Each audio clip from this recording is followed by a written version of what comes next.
Hi there, I am Mr. Pete, and I am a fourth grade teacher. I'm currently reading Louis Sachar's Holes, and we are about to start chapter 20. And boy, did we have some stuff happen in the last chapter. Sort of out of nowhere, the boy's magnet, Sticky Fingers magnet, with his magnet fingers, steals Mr. Sir's burlap bag of sunflower seeds, and the boys pass it around. Zigzag throws it to Stanley, who can't catch it, and it falls into his hole. Mr. Sir catches Stanley. Stanley takes the blame for it, and they're off to see the warden. Chapter 20. Let's not wait around. Setting. We have a brand new setting in this chapter, so here we go. It felt good to walk in the shade of the two oak trees. Stanley wondered if this was how a condemned man felt on his way to the electric chair, appreciating all of the good things in life for the last time. Highlight condemned. Condemned is a vocabulary word, and it means that you are going to have something bad happen to you, and you know that it's coming. So Stanley is condemned as he heads to the warden. Or is he? They had to step around holes to get to the cabin door. Stanley was surprised to see so many around the cabin.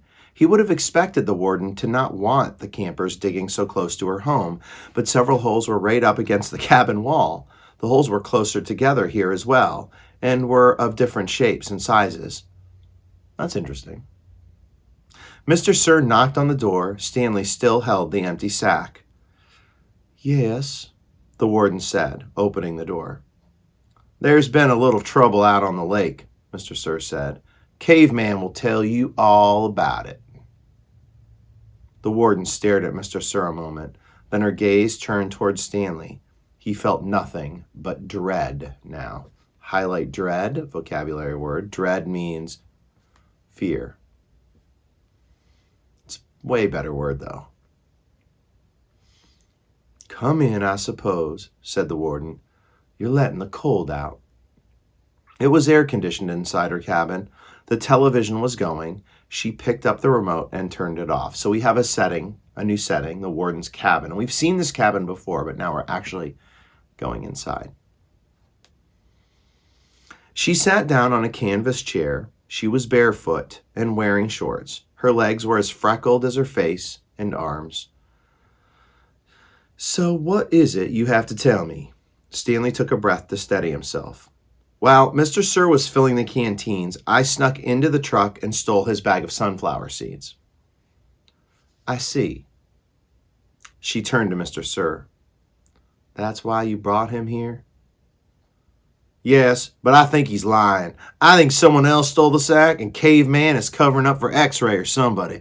It was a 20-pound sack, and he claims to have eaten them all by himself. He took the sack from Stanley and handed it to the warden. I see, the warden said again. The sack wasn't full, said Stanley, and I spilled a lot. You can check my hole.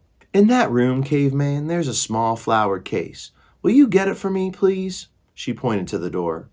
Stanley looked at the door, then at the warden, then back at the door. He slowly walked toward it. It was a kind of dressing room with a sink and a mirror. Next to the sink, he saw a case, white with pink roses. He brought it back out to the warden, and she set it on the glass coffee table in front of her. She unclasped the latch and opened the case. It was a makeup case. Stanley's mother had one similar to it. He saw several bottles of nail polish, polish remover, a couple of lipstick tubes, and other jars and powders. The warden held up a small jar of dark red nail polish. You see this, Caveman? He nodded. This is my special nail polish. Do you see the dark, rich color? You can't buy that in a store. I have to make it myself. Stanley had no idea why she was showing it to him. He wondered why the warden would ever have the need to wear nail polish or makeup. Do you want to know my secret ingredient? He raised and lowered one shoulder. The warden opened the bottle. Rattlesnake venom. With a small paintbrush, she began applying it to the nails on her left hand. It's perfectly harmless when it's dry. She finished her left hand. She waved it in the air for a few seconds, then began painting the nails on her right hand. It's only toxic while it's wet. Highlight toxic, vocabulary word, poisonous. She finished painting her nails, then stood up, reaching over and touched Stanley's face with her fingers. She ran her sharp, wet nails very gently down his cheek. He felt his skin tingle. The nail on her pinky just barely touched the wound behind his ear. A sharp sting of pain caused him to jump back. The warden turned to face Mr. Sir, who was sitting on the fireplace hearth. So, you think he stole your sunflower seeds? No, he says he stole them, but I think it was... She stepped toward him and struck him across the face. Mr. Sir stared at her. He had 3 long red marks slanting across the left side of his face. Stanley didn't know if the redness was caused by her nail polish or his blood. She just smacked him and scratched him with that wet nail polish. Rattlesnake venom. It took a moment for the venom to sink in. Suddenly, Mr. Sir screamed and clutched his face with both hands. He let himself fall over, rolling off the hearth and onto the rug.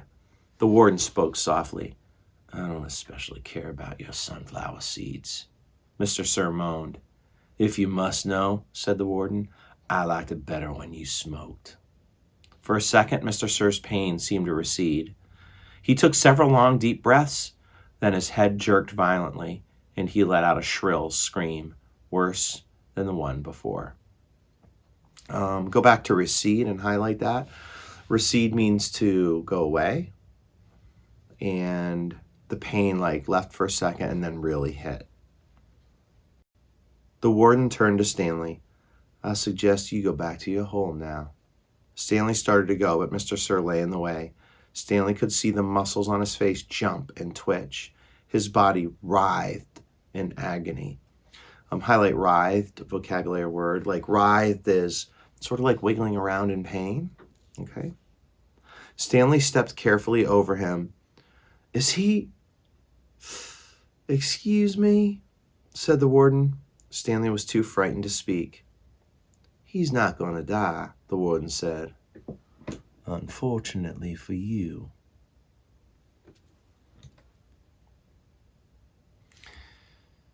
What does that mean?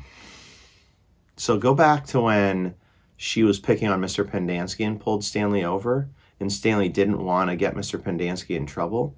Well, Mr. Sir brings Stanley to the warden to tell on him for stealing the sunflower seeds. He doesn't even think Stanley stole the sunflower seeds, and he ends up getting smacked across the face and scratched. What does that mean when she says he's not going to die, unfortunately for you? How is Mr. Sir now going to treat Stanley for what the warden did? It's not going to be good. All right, we're going to stop there. Please make sure you leave your comments below. Please make sure that you like, you subscribe, and you hit that bell. Do all the things that help my channel out, grow followers so we can have a lot more fantastic discussions about holes, about any of the Lemonade War books, or any of the other books that you see on my channel. Thank you so very much, and I will see you on the next page. Peace.